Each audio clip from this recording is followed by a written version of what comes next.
Carol Jones Russell bought this Tuscan Avenue home in 2009 from her father. It is the address listed by her name on the city's voter rolls. In a written statement, Russell says she has occupied this house since 2009, with the exception of 1 year when she rented it out. During that time, Russell says she stayed between a guest house on the property and her parents' home. She says she began a major renovation project in the spring and that she currently lives in this house despite continuing renovations. But last week, the Forest County Tax Assessor's Office deleted her homestead exemption for the Tuscan Avenue home.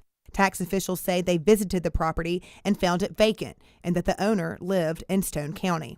Russell admits her husband of nearly 2 years owns and resides in this house in Stone County. She says he works in the state of Alabama and travels several states. She also says they live apart for work purposes and use this Stone County home, quote, as a peaceful retreat after our work weeks, end quote. Mr. Russell filed for a Stone County homestead exemption in his name only in January 2012. But according to Kathy Waterbury with the State Tax Commission, both names should be on the homestead exemption if a couple is married. And she says a married couple cannot have homestead exemption at 2 separate locations.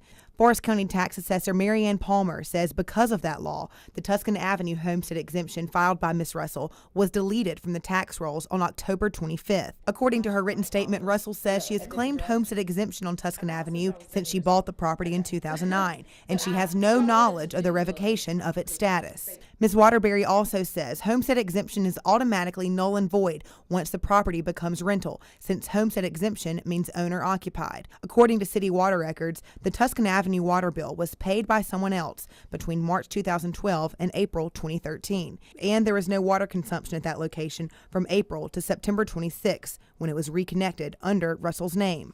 In her written statement, Ms. Russell says even being temporarily absent from her home, she always intended on returning to her Hattiesburg home.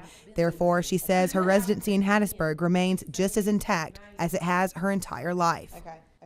I will tell you, though, also we have homestead exemption records for you and your husband in Stone County. It's not me and my husband. Okay. It's the home that it's in the here. written Okay. statement. Okay. It's in there. All right. If I have any questions, your secretary gave me your cell phone number. Yeah, so. I got. Okay. Yeah, it's